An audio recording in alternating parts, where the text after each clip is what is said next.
world's writers will walk through those gates. And if you hang around, you get a chance to talk to them.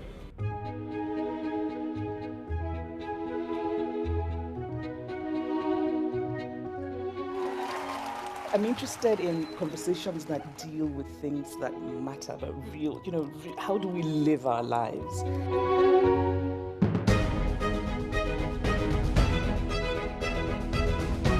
First of all, make climate change personal in your life.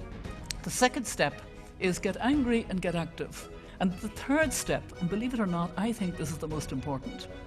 We have to imagine this world that we want to hurry towards.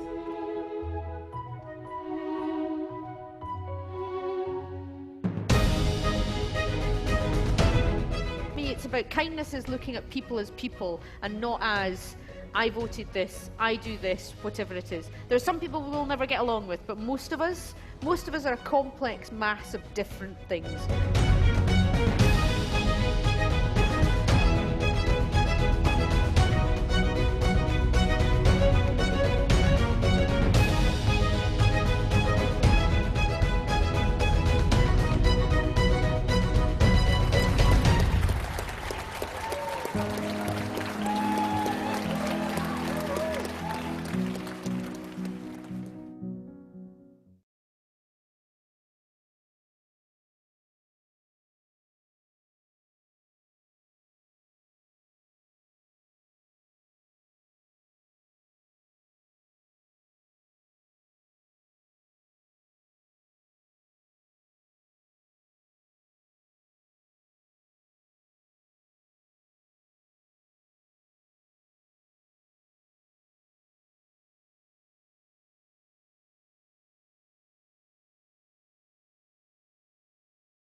Hello and welcome to the Edinburgh International Book Festival. My name is Nick Barley and I'm the director of this festival. And I'm speaking to you today from our studios in the assembly rooms in central Edinburgh. Normally, of course, those of you who know the festival know that we build theatres in Charlotte Square Gardens, but for obvious reasons, that's been impossible this year. So instead, we've created an online festival which has been running for the last 2 weeks.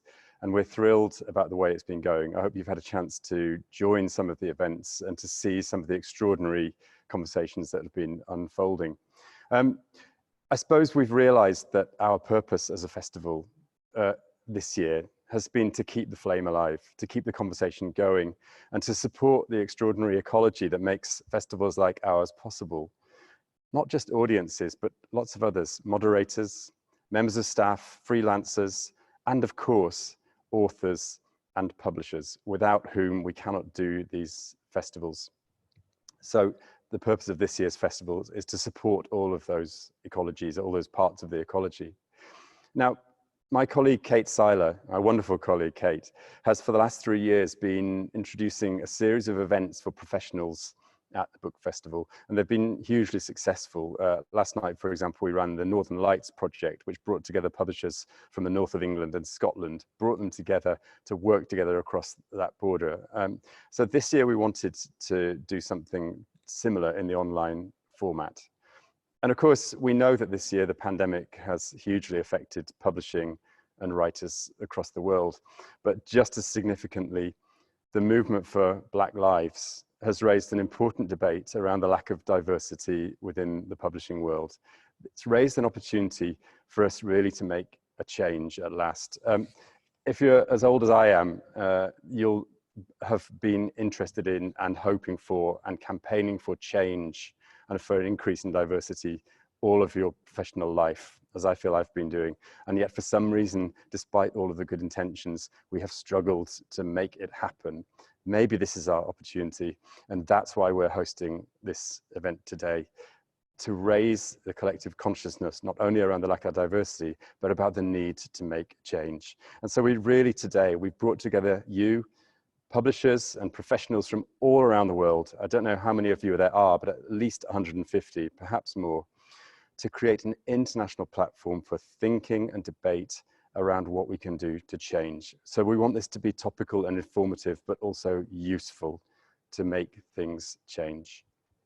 And to make that happen, it is my huge pleasure to introduce your host for today, Ellah Wakatama, a friend of mine who I've known for many years, who took part in that Rethinking Diversity panel at the Northern Lights conference that we ran last year. Ellah has got such a long biography, I could spend most of the session celebrating her wonderfulness. But let me just tell you this, she recently joined, to my great delight, Canongate as editor-at-large. But she was also the founding publishing director of the Indigo Press.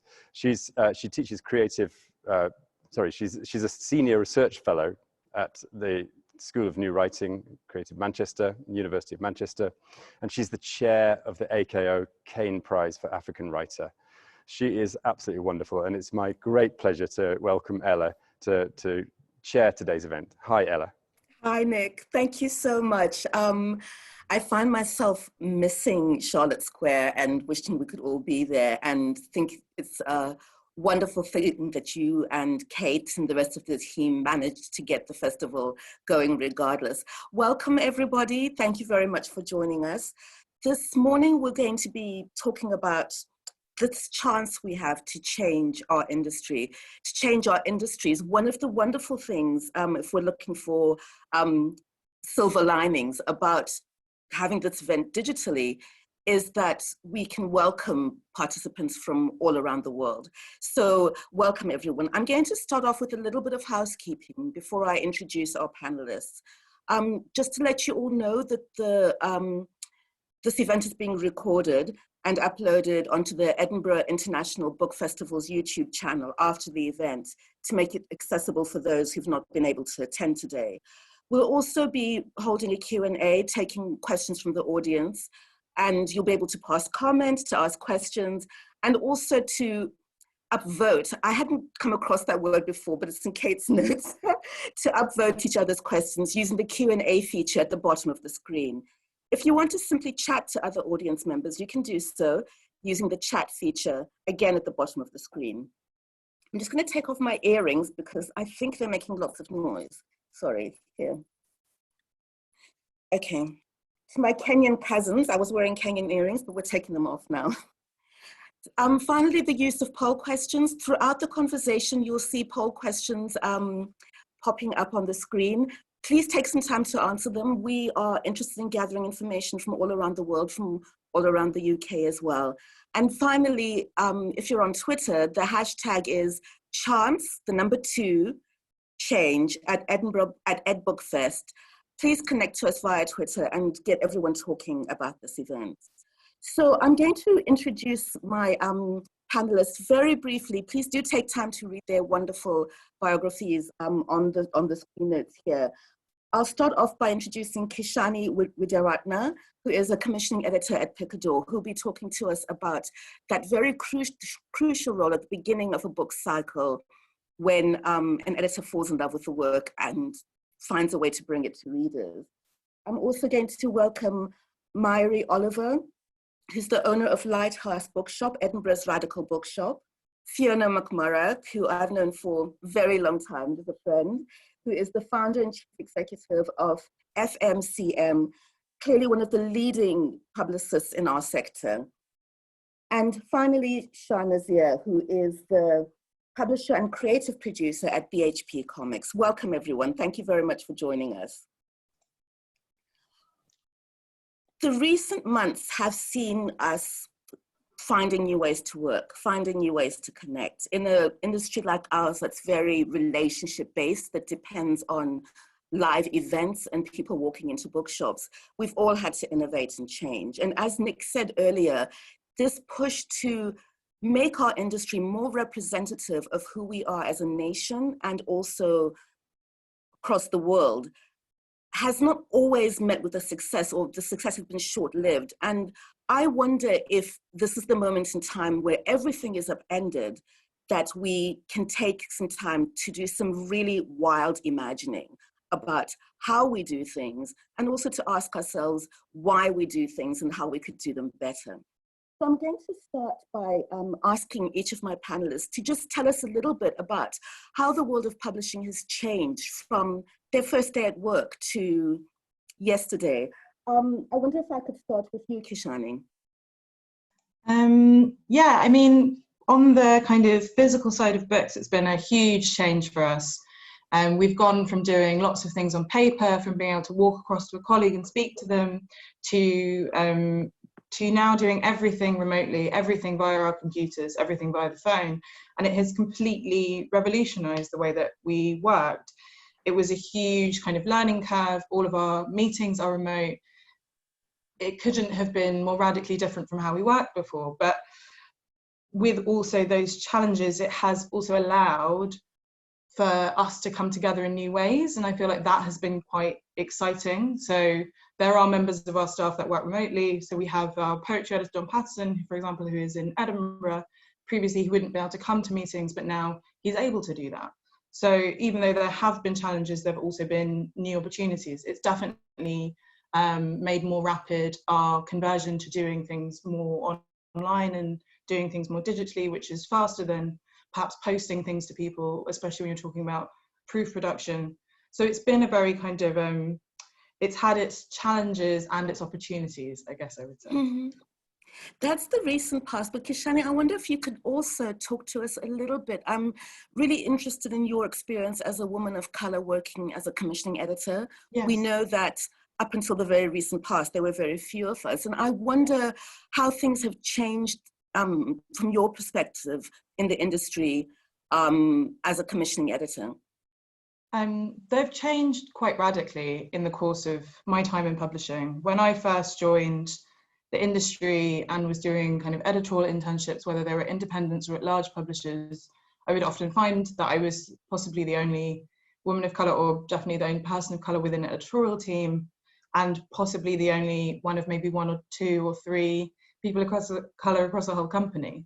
That is so different now, and it is so exciting for me to see a whole new generation of people coming in, whether they're assistants or people kind of advancing in their careers, and that whole demographic has completely changed. That obviously then changes the way that you take books forward in-house, and the perhaps role that can sometimes, that an editor can sometimes be forced into, if you are an editor of colour, of translating.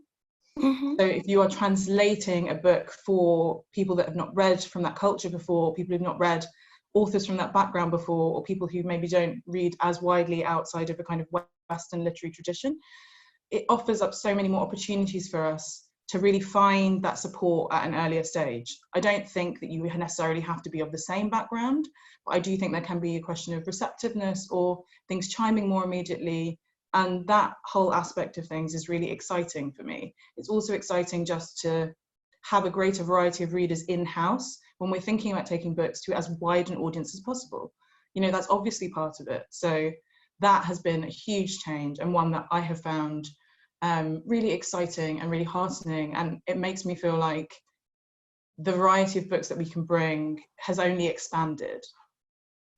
And why is that important? Why is it important for us to have a variety of books? And I wonder if you could also touch on what you feel that you're, coming from multiple backgrounds, as it were. What do you bring to Picador's acquisition of titles that they would lose without you? I don't want to be too self-aggrandizing.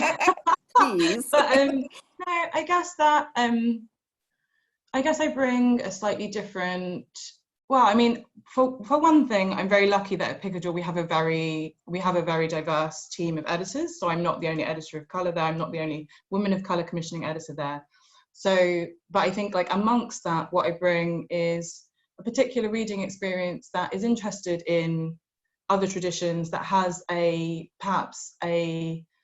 have a very strong resonance with narratives that are written by writers of colour, that particularly explore the experience of people of colour from different communities, and also the experience of women of colour. And I think that there is something perhaps in the receptiveness, but also in the sensitivity.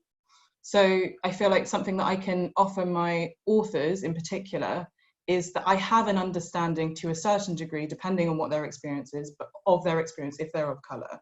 And that there might be some things that I won't necessarily need explaining to me that I might do if I didn't share that experience with them, or there'll be certain conversations or considerations that I know that are really important. Mm-hmm. So let's say it's a woman of colour author, and I will know that what's really something that might be important to them, depending on their politics, it might be important to them that they have blurbs from women of colour authors, that the book goes, as soon as it goes out, goes to communities of colour, whether that's in the blogging space, whether that's in the Bookstagram space, or whether that's in the reviewing space. They want to know that their book is reaching those communities, as well as reaching a kind of more mainstream literary audience.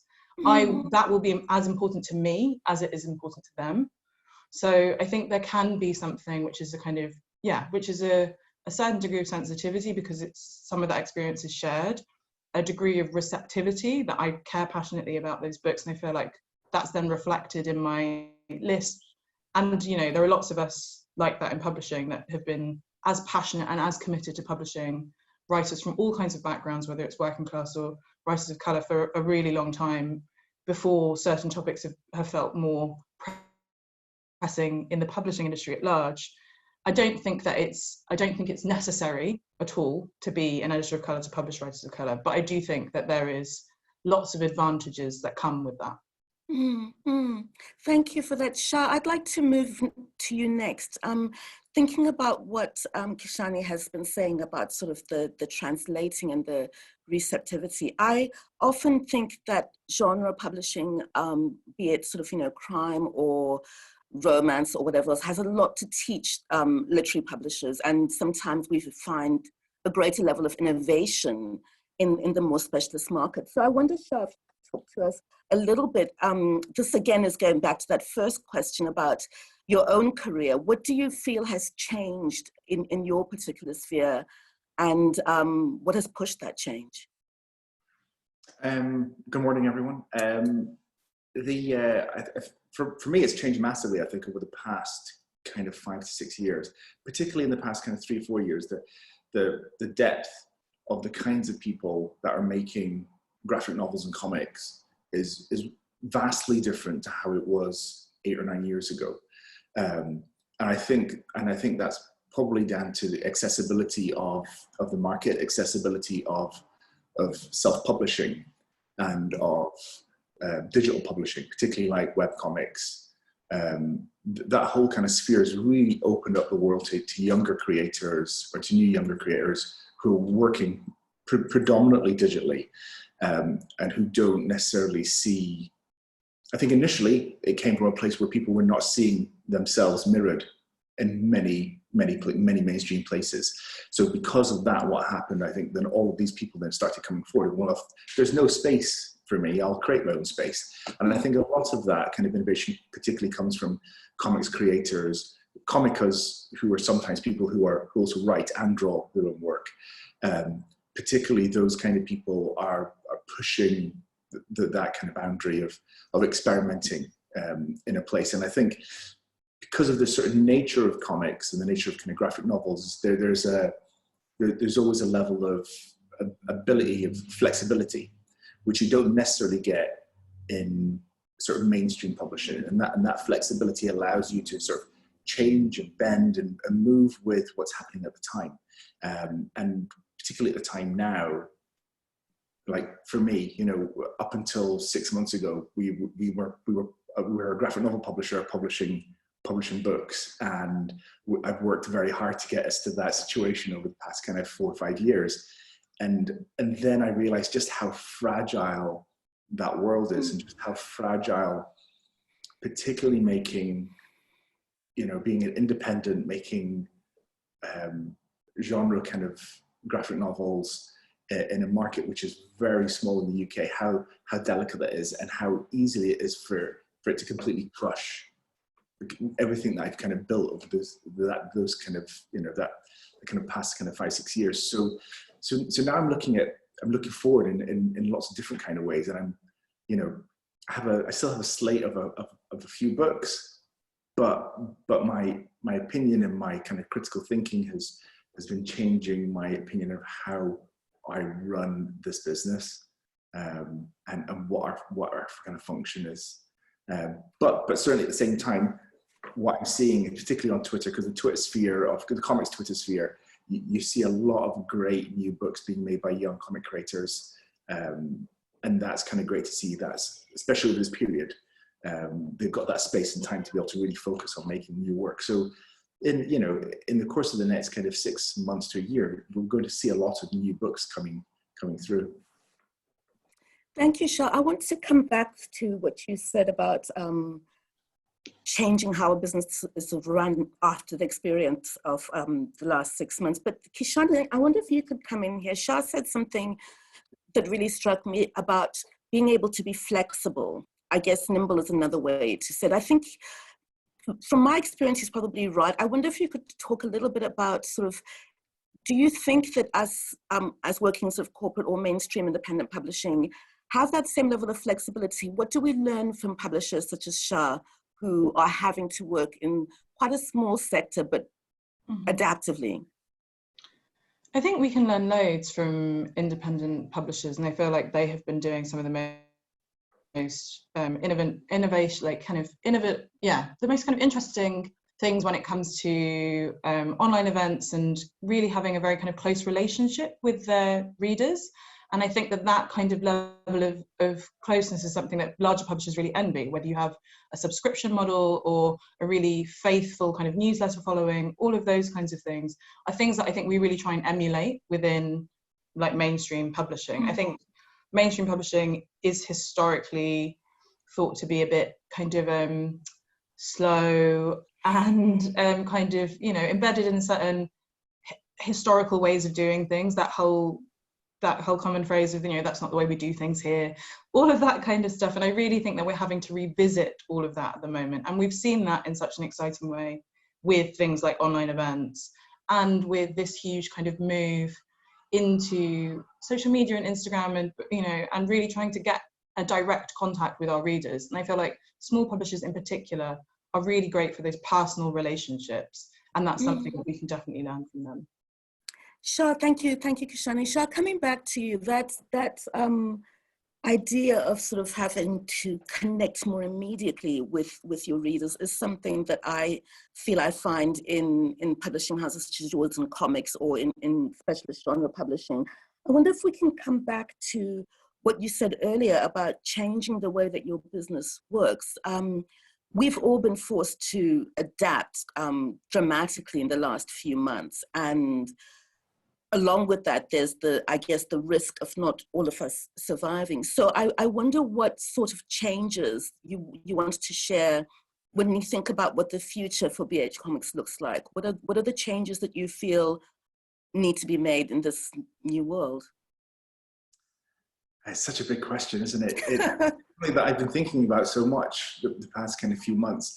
I think initially I was kind of stubbornly stuck in that first kind of 3-4 weeks of lockdown, and I was like, you know what, I'll be able to kind of push through and get things done. And then there's that kind of realization that actually the world has really changed and your priorities really changed. And I've got small children, so for me lockdown was 90% of my time spent looking after my little kids. So then that really kind of really shaped what it is. What am I doing? Why am I doing it? And how does working in this field best suit the way that I want to live my life? And so those are the sort of the questions and the places that I came from to kind of get me to sort of where I'm kind of going.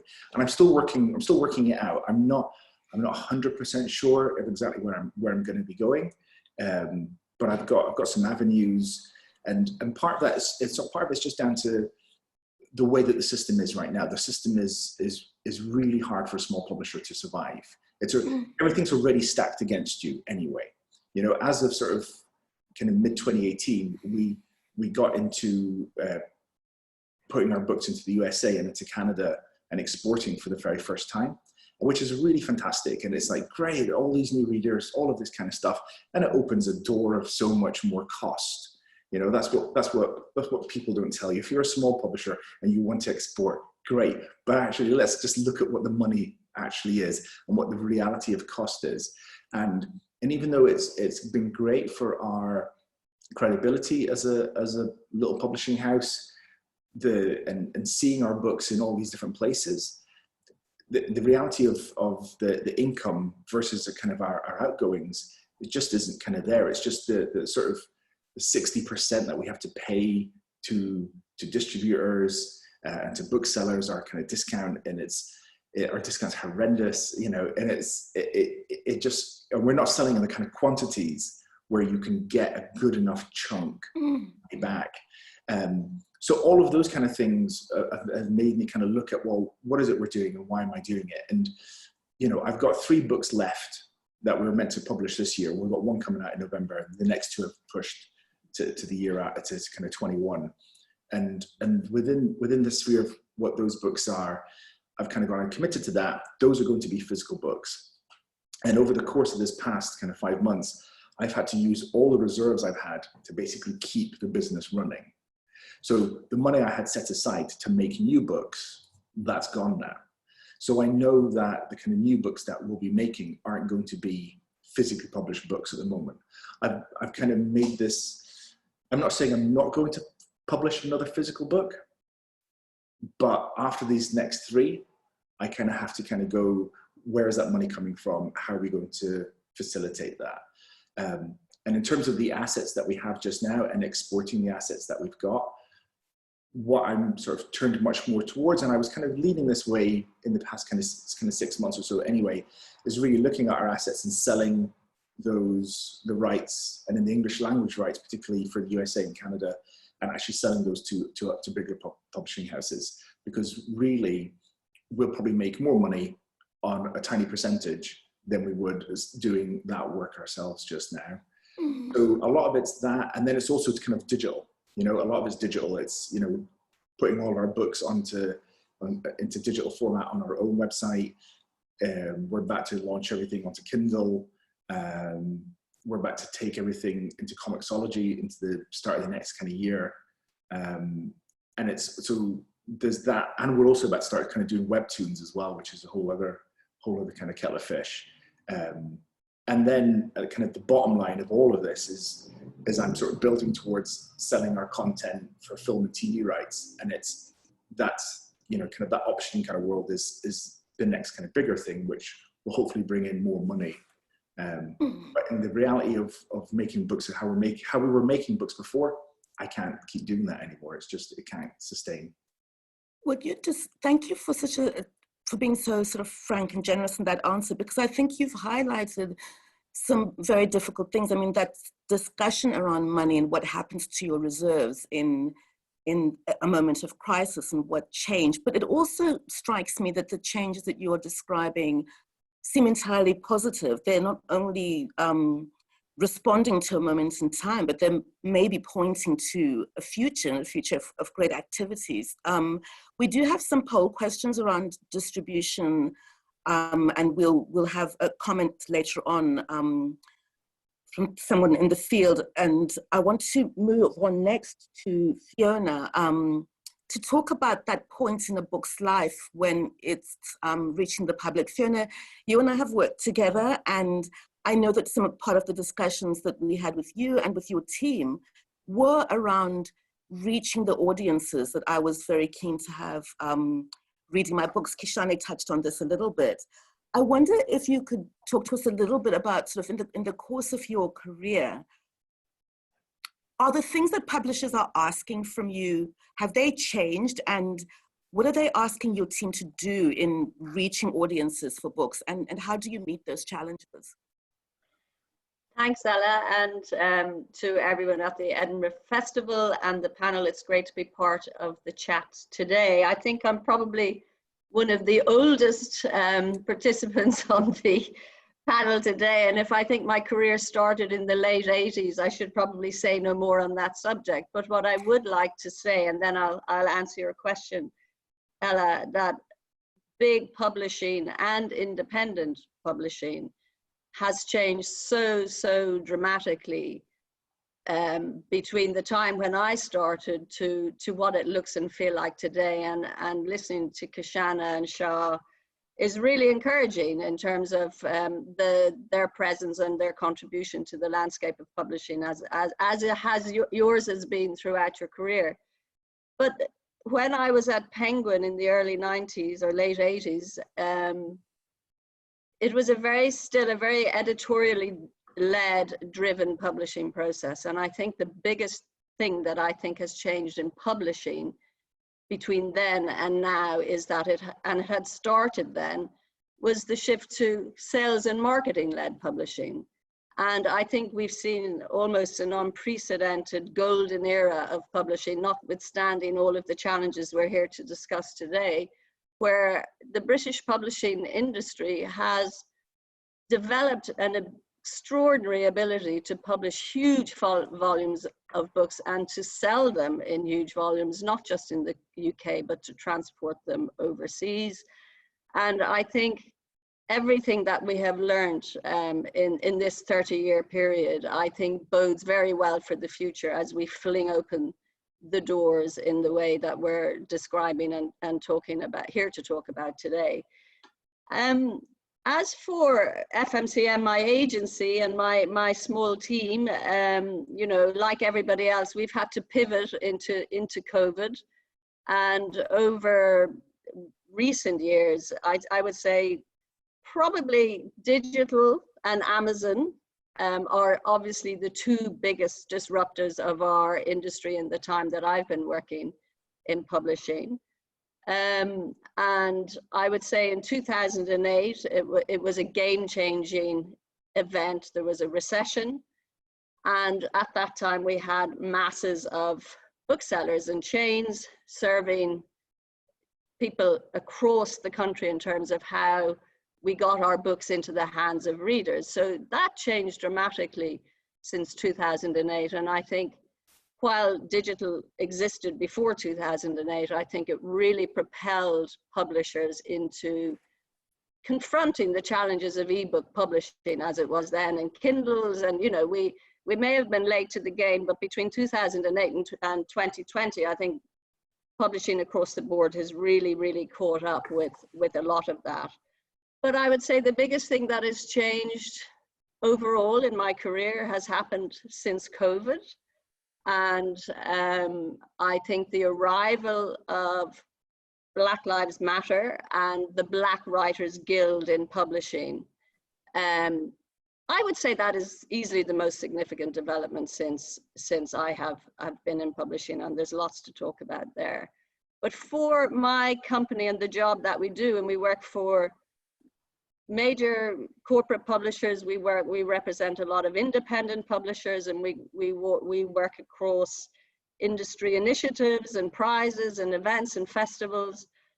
I would say together with all of the publishers I work with, we're constantly adapting and striving to put books and authors in front of readers wherever they are, and to connect the mission of putting authors and books in front of readers with the ability to sell their books. And I think those two things continue to sit together.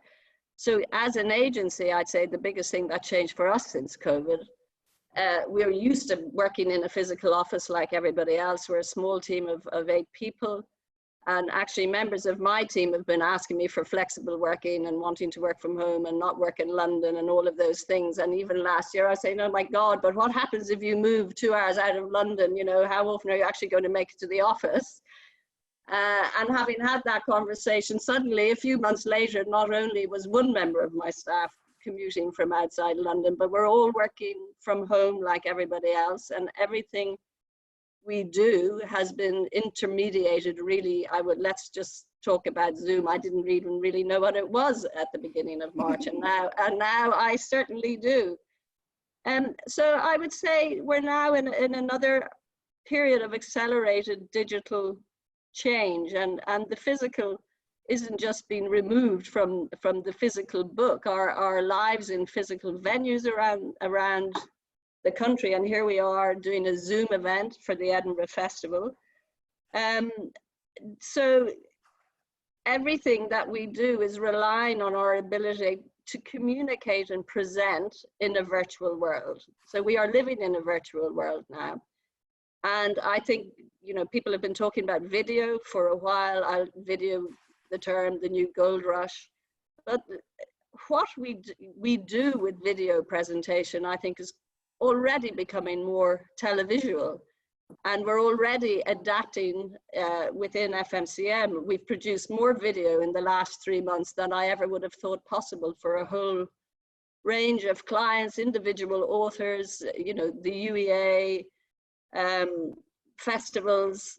Everyone we're working with needs to be able to put video presentations of their books and authors in front of audiences. The other thing I would say that has changed completely is the ability of an author to own their own relationships with their readers because of Twitter and Facebook and Instagram.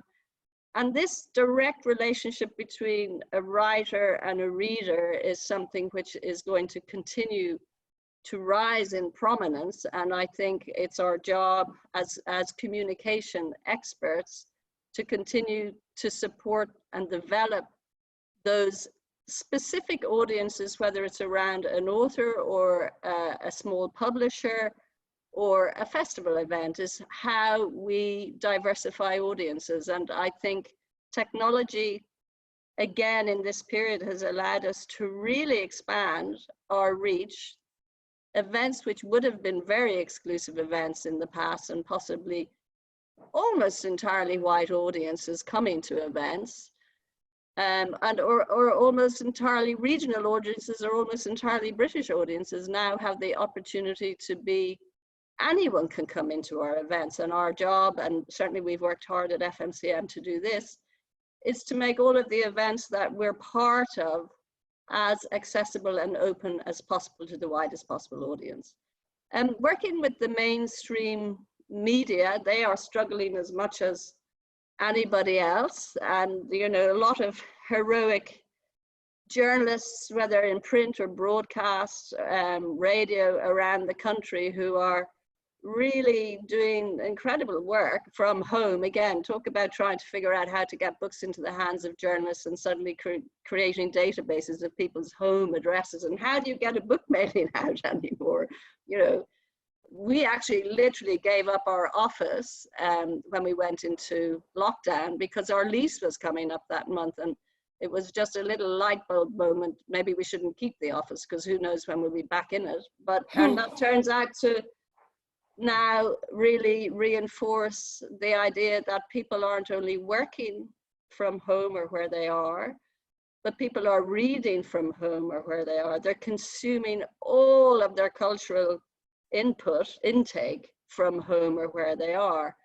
And that is really where we have to focus our attention and start to, there are others on the panel who can speak to the book selling challenge today, but how do we continue to get our books into the hands of readers everywhere in this country at the level and volume that we know we can do, but obviously addressing the big P in publishing, which is the P for privilege. And I think, you know, the argument has been won, so let's just accept that the talking's been done and it's now a time for action and change. We've had many reports published by the bookseller over the last 10 years, race, class. We know what the privilege is, and it's the small minority of white, usually predominantly heterosexual. It's a very sort of cis female environment, but men still hold most of the power. And of course, it's a 100% white industry, and I think you will see, I would say, Black Lives Matter now places itself as the conscience of British publishing. And within that list of extraordinary professionals and writers, you know, I have worked with quite a few people on that list over the years, and exceptional talent, you know, and in my own career, I've been very privileged to work with and meet and know and enjoy the company of, you know, everyone from Margaret Busby. I was representing Andrea Levy in the mid-90s for Fruit of the Lemon. Fiona, I want to focus a little bit on, I think you're the first person who sort of has brought out this, the Black Lives Matter. To my mind, it is about Black Lives Matter, but it's also about a wider realization of the inequalities that the pandemic has brought up, not only in the populations most affected in terms of sort of mortality, but also in terms of access. You spoke of this gold rush, digital gold rush. I think that's a wonderful phrase. And all of us have been, you know, Sha and Kishani, and we'll come to Mairi in a second, have been really, I guess, positive and expansive, speaking about digital opportunities. But that assumes a lot of privilege. It assumes a laptop, it assumes Wi-Fi, it assumes electricity. And so if we don't have the opportunity to say, hold a reading in a public book, in a public library, or free readings in bookshops, what does that mean about where those books are able to reach? Because it still is a privileged, I guess, a privileged majority that can access this great new digital reality. And I wonder, sort of as a communications expert, what you think about that, and how is our industry going to respond to us still speaking to a privileged group of people? I think this is something the industry, through some of our bigger promotions like World Book Day, more recently this year and into next year, have really grappled with and have been over recent years, because absolutely right, there are increasing households in this country where already we would have said there are no physical books in their homes. And then you think you might be able to transform people's opportunity to access books through digital, but then you have to face the fact that the very people, the most disadvantaged people across the spectrum in this country, do not have computers. So I think there are a number of charities. William Fines works with schools, school meal schools across the country, and people like Kate Clancy, where we really have to work very hard to bring the opportunity of access to materials and access to books through heavily invested, I would say, programs where publishers and others are ensuring that people have the tools they need to participate in our society and through our education process. I think just last week, through COVID, they have identified that the gap between privileged families and disadvantaged families in educational attainment during COVID has now grown to 18 months, you know, so people in houses where you do not have that are 18 months behind. So in a sense, I think the first challenge literally is to do with making sure those schools and the families of people attending those schools, maybe it's not just school meals we're talking about, and Marcus Rashford obviously made an extraordinary intervention on that front, but these are essential needs. Eating food over the summer months for every child in this country is an essential need, but educational attainment is an essential need. And so really what you're saying is that the activity is not just about publishers doing yet more navel gazing, I guess, but it's about sort of wider political action. Mairi, I wonder if we can turn to you now. I guess what I wanted to start off asking is what it means to be a radical bookshop, because Lighthouse is sort of, you know, labeled as that, and it seems to me very fitting in this conversation where we're trying to think about innovation in a very brave and bold way. Mm-hmm. What do you see your role as in this whole ecosystem? You know, your bookshop is the point at which the books are reaching the readers, having come through Kishani and Sha and Fiona, they end up in your bookshop. So can you speak a little bit about the founding of the bookshop and what your mission is and how you see it contributing to a conversation about the future of the industry? It's a good question. I took over a radical bookshop. So Word Power had existed in Edinburgh since the early 90s. And it had this terrific embedded community that it had nurtured for 20 odd years before I came along. And when I changed the name, there was a moment where it was, do we keep Edinburgh's Radical Bookshop in the name? And radical felt like a word that was quite scary 3 years ago. Radical was, it's a word that doesn't shy from what it's doing. It's a political word. And I think at the time I was, it felt like a real commitment to say, okay, if we're going to keep that, we have to walk the walk, because it isn't a word that shies away from what it's meant to be doing, which is about change, which is about going to the heart and the root of issues. And so it meant committing to being an activist bookshop and that whole landscape that Fiona was talking about, and committing to this idea that books nourish the soul. They allow us, they are our weapons in a fight. They open our minds, they empower us to act by giving us the information we need. They give us home when we are alone in a world. They are so much to so many people in different ways. And for us, being a radical bookshop in that terrific tradition of Housemans and Five Leaves and News from Nowhere was about committing to really believing that books are part of making the world a better place. And for that to be real, for that to actually affect change, it means having the books that will affect the change. So having a curated list that was about finding those voices, and then finding the readers. And there is this incredible myth, and Charmaine Lovegrove wrote a brilliant article recently, which was, I think everyone in publishing should work in a bookshop. We have this idea of who our readers are, and that myth is so dispelled so quickly when you see people interact with physical books. And for me, having worked in more traditional mainstream bookshops before I took over Lighthouse, I saw an immediate change in that choice of what we put in front of people, because it was a pass to be bold and to say, you know what, we are going to be unapologetically feminist.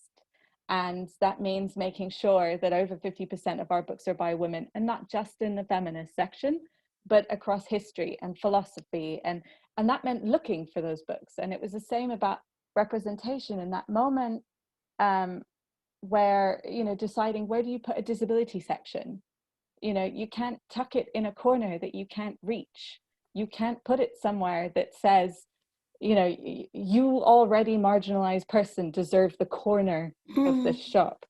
And so I think for me, and our team and our extended Lighthouse family, that the idea of a radical bookshop is about finding those voices, and then making sure they're getting in the right hands. And so access is, of course, a big part of that. Mairi, thank you. Everything that you say seems to me to almost be giving a template for how we approached this chance to change. You make it very clear that the impetus to change has to be something that's active. We can't just sit around waiting for change. Fiona, you had mentioned the bookseller reports, and I'm always very grateful for those reports that give us the very stark numbers around how badly we're doing as publishers in terms of representation. But at the same time, it seems to me that we end up talking too much. And so, Mairi, I'm really grateful to you for pointing to that need for action. And it's something that Kishani and Sha, you also talked about in terms of, going out to look for writers and also finding new ways to distribute.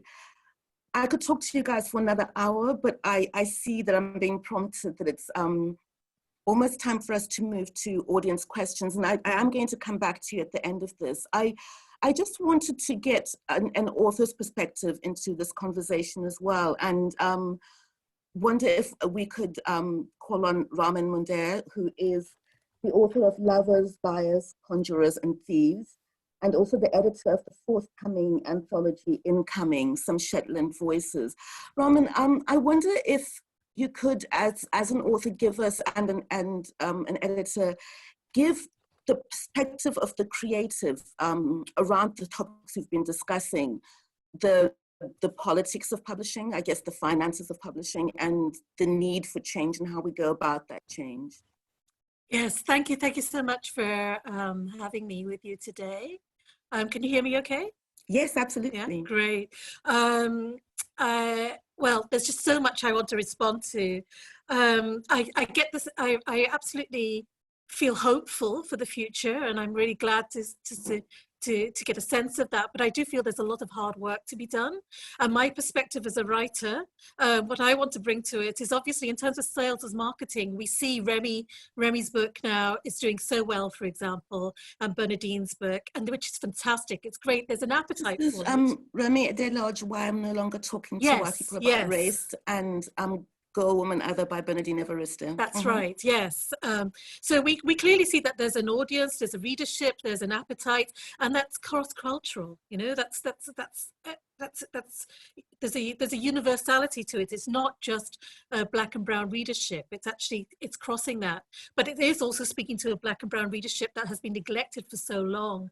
And myself as a writer, I mean, I've been creating work for a long time, and I feel like there's a cultural lag for writers like me.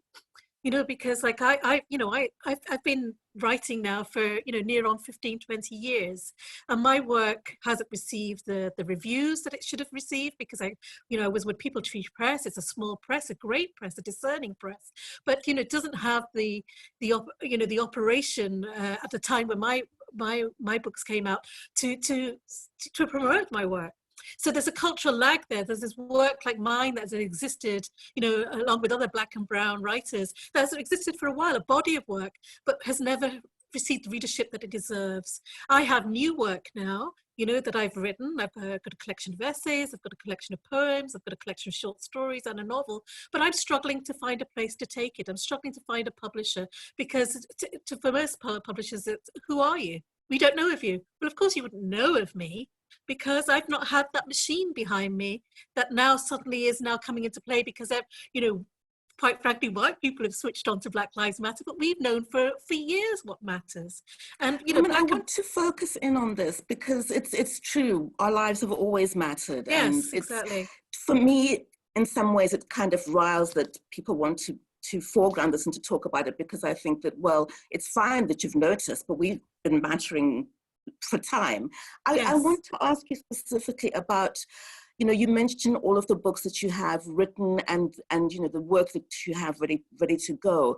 How do you feel about a moment in which publishers are now suddenly looking for writers of color when you have been struggling for so long? And how do you think that we as publishers can do better in how we respond and approach writers of color, having now realized the deficit or the problems? How can we do better? What changes there needs to be made?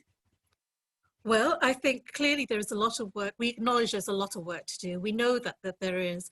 But what I feel is missing from this conversation is, yes, we keep talking about, yes, there's work to be done, changes need to be made, but there's no responsibility being taken about who needs to do it. Okay. Who actually has the power to do it? Who has the structure to make this you know, fundamental changes, because it is structural change that we need.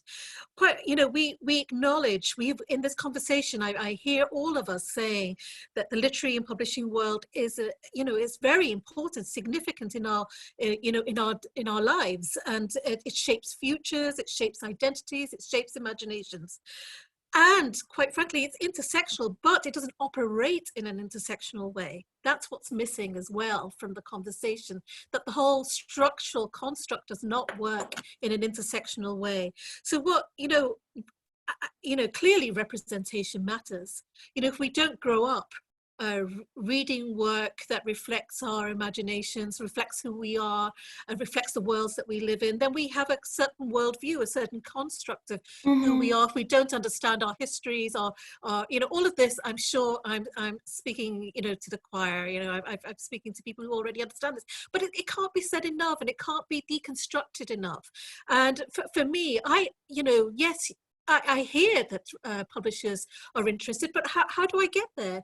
The gatekeeping, how do I get past the gatekeeping? I am struggling. I'm here today, and twice I've appeared, and I'm really grateful to appear as a panelist at the Edinburgh International Book Festival, but I've never appeared as an author. My commentary, it's interesting that now, we're allowed to make comments, we're allowed to give our pennies worth, but are we taken seriously? Am I as a working class, queer, disabled, single parent, am I allowed to have a voice? Am I allowed to have the platform? Am I allowed to join the table? I don't think so, not yet. I think that's such an important point to make. And I'm, speaking to the audience of my my fellow publishers, that idea of, asking a person of color to comment or to teach or to explain, rather than saying, what is your work? Can we see your work? Because Raman, that's such an important point to make. And I hope everyone has heard that very clearly. Fiona said something earlier about the point at which publishing became sales and marketing led. As an editor, I sort of rile against this, because I think it should, of course, be led by us and the way that we fall in love with books. But at the same time, I think we have to acknowledge that true success does come through that commercial imperative. So I'd like to turn now to Nigel Wyman, who's the Sales and Marketing Director at Gardners Books. And Nigel, I wonder if you could speak to us very briefly. Sha spoke earlier about the difficulties for him as a small specialist independent in reaching distribution, and also thinking about what has happened during the pandemic. And can you talk to us a little bit about this idea of a chance to change? What have you learned over the last 6 months, and what changes can we see going into the future? Well, firstly, I want to say thanks very much for inviting me to join these panelists. I feel a bit of a fraud. There's some very interesting conversations going on, which I'm not going to get involved in here, because my part of the business, the wholesale and distribution, is very different from the people on your panel. But yeah, it's some interesting conversation and some powerful messages coming out of this. But from our side, the last 6 months, as with many, it's been challenging. It's been ever changing on a daily basis. We had to make a very, very difficult decision in the part of this pandemic to close our business. We did that because of the health and the safety of all the members and the staff. We employ nearly 900 people in our warehouse in Eastbourne. And it was a challenge to make sure they could turn up to work day in, day out very, very safely. So we only shut down for 2 days, but we brought our business back online very, very quickly with a very small number of staff bringing in safely. And Marie from Lighthouse will know some of the things that we did in the early days to make sure we could still supply books to our customers so they could supply them to the end reader, because ultimately what we do is to make sure we can gather from every publisher all those products into a single place to make that supply chain as simple as seamless as possible. So, we took from 800 to 900 people down to about 45 staff physically in this building. And you can imagine, me being one of them, I've learned more about picking and packing and posting and packaging than I've ever known in the 7 years I've been within Gardners. I was working next to my MD, making sure that we were getting the products out to the people on time. So yes, it was challenging, but it taught us so much in that time about, not only the welfare of our staff, but also how powerful it is when everyone just gets together, rolls their sleeves up and gets things done. And it also, for me personally, I'm very new to the book selling world, really. 7 years is nothing. You've got some people out there who've been here 20, 30 years. I'm a relative new boy to this business. But what it taught me was how important it really is to get that product, and how passionate our customers, our retailers are about getting the product into the hands of the end reader. And it came across very, very much in that 6 months how the pivotal role we play, I guess, into making sure that supply chain is as seamless as possible. And you were talking about independent authors, how do they, independent publishers, how do they get their products into us? We have a specific contact details for independent publishers to contact us for us to be able to get that product out there, because ultimately, you know, we are that facilitator to all the retailers that use Gardners, which are in the thousands, to get that product in front of them. But what I would say, you know, we're happy to bring that product in, we're happy to put that into our feeds, but we're not a promoter of that product. You know, we couldn't physically promote every single title that we have in our warehouse to those shops. But we do as much as we can, because ultimately the booksellers, who are very experienced, very professional, very enthusiastic, and love what they do, are the best people to get those books promoted to those readers. So our business now is almost back to where it was from a physical warehousing perspective and getting books out. But we've had to obviously make sure we're maintaining social distancing. We've had, you know, the 2 meter rule. We physically have a 2 meter gap between each one of our workers. So if you have a 400,000 foot warehouse, you're now only using basically 50% of that space to do the same job you were doing 6 months ago. With all the staff you had, which were basically, you know, within about half a metre of each other. So we still have those challenges. We supply PPE across the board. Everyone must wear it. We have temperature checks. We have hand gels. We have face masks and shields. We have shields between each one of our workers now in the warehouse. I'm down back later in our warehouse doing some packing. So these are the challenges we face. How do we do that? Keeping our staff safe, keeping the books going through the business, making sure they get to their end destination when they should do, because we have like a 5:30 cutoff to get to our bookshops the next day, which is a challenge sometimes, as you can imagine, but we you know, 99% of the time we do it. We hope we do it. But you know, we are still working hard to make our business more efficient and better, to make sure we can continue to supply those. But from an independent publisher coming to us, you know, we're open arms. We're open arms. We deal with thousands of publishers, from the largest ones in the world to small and independent publishers, and we will work with everybody.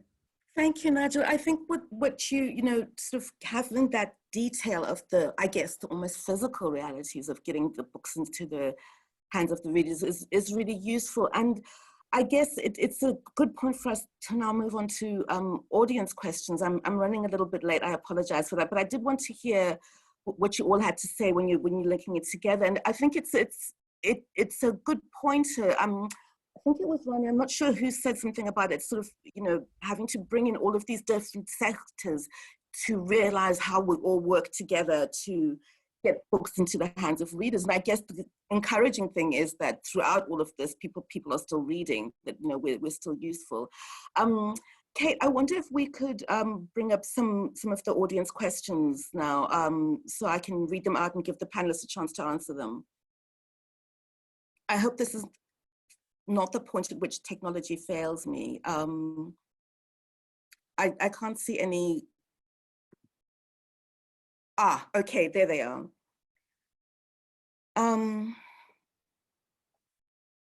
There's a question from Yasmin Hackett. It says, Kishani, you mentioned that as a woman of color commissioning editor, you have an awareness of the fact that your writers of color want to make sure their books are finding their way into the hands of the right audiences, i.e. people of same and similar background.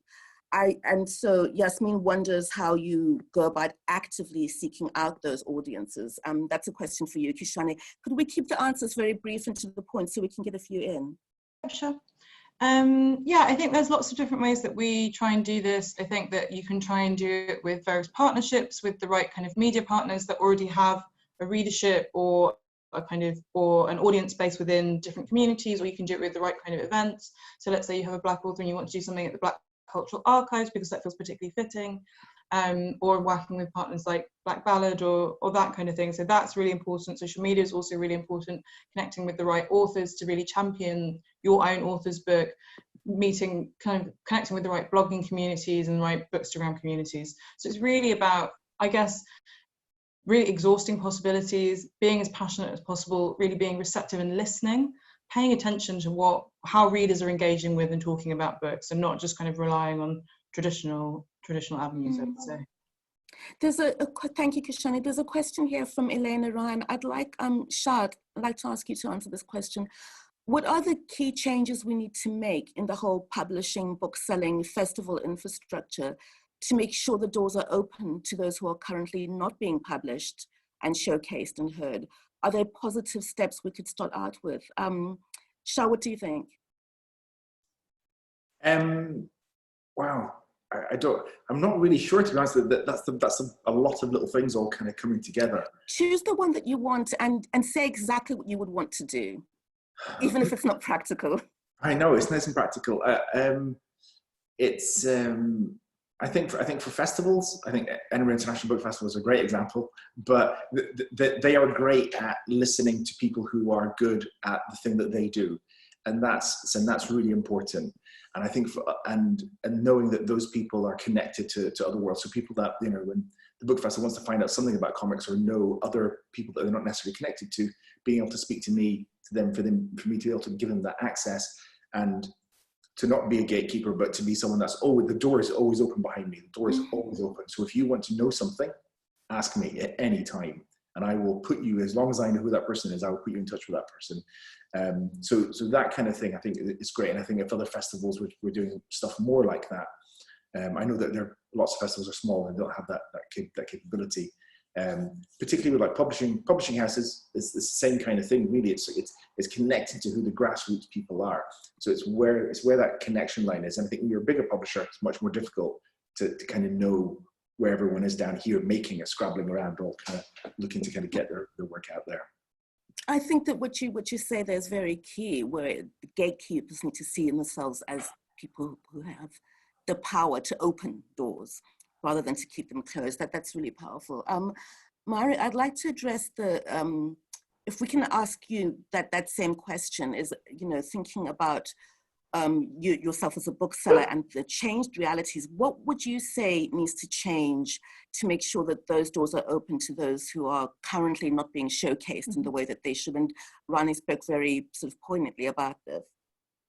I mean, I would definitely double down on that idea of gatekeepers, because I think at the end of the day, we say that we've struggled as an industry to change, but we have failed to change. And we can see that where other people have succeeded. So you look at a festival like Prima Donna Fest, or you look at a program like Fringe of Colour, which are led by people of colour, by women of colour and queer people. They're at the top of the food chain in those organizations, and therefore they have built that infrastructure to open those doors. That door has started, they built it by starting with the door. So I think empowering, enabling, funding that change of leadership and bringing it up from the bottom. So whether that is, you know, we keep talking about who's at the top, that's going to take years to change, but there is room for every organization, big or small, to have their workers, even at entry level, represented at boards, represented to sort of have those voices who may need years to mature, years to get the experience. But if those voices, if we only have, you know, white cis men at the top and then a predominantly white middle class women in the middle, if we're bringing those voices in now is the time to make sure that we're funding them, that we're training them up, that we're doing that, you know, those skills at the ground level, and inviting those contributions then up to the top. And I think people are doing it. And where they are, it's working. And so the rest of us have to accept that where we have failed, it is because we have not committed to making that change, because it's so possible.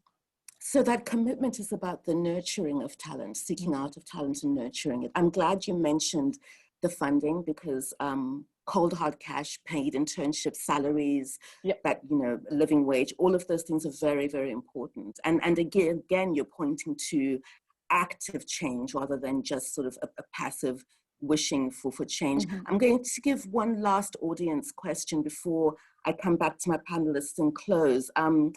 This is by anonymous attendee. Hi, anonymous attendee. Your question is, regarding digital marketing, sorry, this is a question I'm going to direct to Fiona.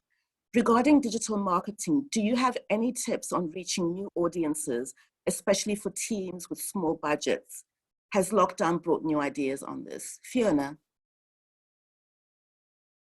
Especially for teens, did you say? Teams with small budgets.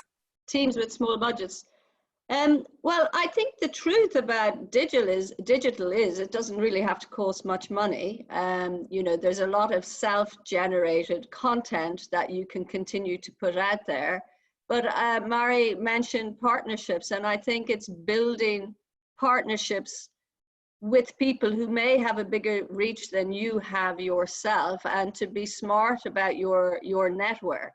So one of the things I would encourage everyone is to think carefully about who they associate with and why. So for instance, with small publishers, if you see them doing some great publishing, sign up to them and buy their books, or if you admire Mairi, buy the books out of her bookshop. And the same goes for everything we do on digital.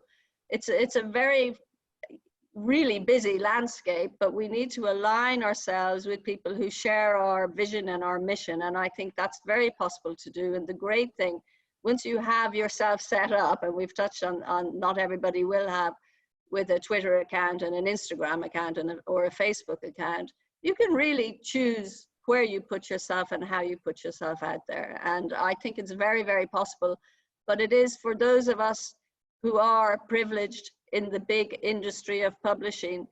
And we at FMcM are continuing to try and do this. And everything that we do is how you make the associations. And we really try and support the voices, whether it's writers, publishers, booksellers, event makers, who are radically rising to the challenge and making change and hooking people up with each other, enabling, continuing, use our expertise. I mean, we can give money. Some people have more money to give than others, and obviously we can give small amounts of money at times. But I think for a company, for instance, of my size, and I'm sure a lot of people could think like this, what we can give, which is much more useful, is our expertise, share our expertise with others, enable them, teach them, internships, all of those things. So the teams of people working together, and we work very much as a team, as FMcM, listen to the younger voices in your team, give them the platform. I think put yourself out of the picture. So I've been around a long time. This is probably more of my voice than I've put in public in a long time, because when I started, I feel I led from the front, but in the last 10 years, I made a very conscious decision to put myself in the back of the canoe, and I shout at them a lot, and they pull the canoe forward. I want their voices out here. That's some very clear advice from Fiona, and I think it echoes what Mairi and the others were saying. I'm going to, rather than wrapping up myself, I want to ask each of the panelists in 30 seconds, because we have so little time. When we spoke earlier in the week, I invited you to think about one change you would make in our industry if you were God, so, or the goddess. So I want to start with Sha. Sha, what is the one thing that you would change, or one thing that you would require? I would like bookshops to not put comics in one section as though they're just all the same genre. Hallelujah. Thank you very much. Kishani? I think that what I would want is to touch on something that we've all been talking about, which is how important it is for publishers to get out and meet readers. I would want publishers to get out of the office, to go out and meet readers, to go also into libraries, to see what's happening in libraries and the access that's happening there, to also have a better understanding of what's happening in our school system in terms of the curriculum, and just have a greater understanding of the many different ways in which people encounter our books. And then to also reimagine our relationship to those readers. So it's not just one of a commercial imperative, but also one of responsibility. What do we owe those readers and this kind of incredibly varied readership that's out there? Can we think beyond the commercial argument and into what feels kind of politically and socially crucial? Can we ask what feels vital, essential, and important to who? I want that kind of full reimagining of the way that we publish books, and also the reasons that we publish books and for who we publish books. That's brilliant. The way we publish and the reasons that we publish. Mairi, what's your requirement or your desire? We can't hear you. Sorry. Yes. You're fine now. Oh, okay, great. I think I would go back to that idea of who the voices are at the table. And I think I would want to say, you know, if we can't just invite everyone at the top to leave and make room for everyone else, then at least, you know, make the table longer in decision-making settings, so that when decisions are made for, we're going to renovate the office, there's a disabled voice at the table, that when we're saying, right, this is our budget for publicity, that there are people of color in the room being like, why are we only saying that our Black writers can have events in London? Why are we, so that at that stage at the top where money and power are, that the table is long enough to include those voices everywhere in publishing, whether that's in distribution, bookshops, publishing, agents who are picking their lists, that the ecosystem needs to decide who's at the table at that level. A longer table. And Fiona, we'll close with you. Back to the taking the P privilege out of publishing, I think, and partly inspired by today's conversation, I'd like to see big publishing to become the dragon's den of our industry. And instead of buying really smart, successful publishers like Sha, for instance, we've heard the challenges, and we know this exists across the breadth of independent publishing. And we also know there is a renaissance in the editorial intelligence coming through our industry from all of those publishers, from Penned in the Margins, who published Raymond Anthropus's extraordinary first collection of poetry, The Perseverance, having been a brilliant and successful performance poet who went on with his first book to win every prize going last year, Rathbone Folio, Sunday Times Young Writer, Ted Hughes, etc. There is such an opportunity for big publishing. It's so difficult for big corporates to be at the source, which is what Sha was saying and Mairi is saying. You know, the interesting things never happen in the mainstream. They happen in the little rivers that feed it. Go out there, invest in those companies, put your money in and take it out later, but let Sha continue to own his company, please. Fantastic, Fiona. Those are practical suggestions. Panelists, you've been amazing. Thank you so much. I wish we were in the same room. I hope we can be soon. Edinburgh Festival, Nick, Kate, Brendan, and all of the team, thank you for this chance to talk about our present, to imagine our future, and thank you for everything you do. And thank you, audience, for joining us this morning. Goodbye. Thank you. And from me, thank you so much. And just to, as a white male listening to this conversation, please understand just how much we're listening and understand what we can do to change. It's going to happen.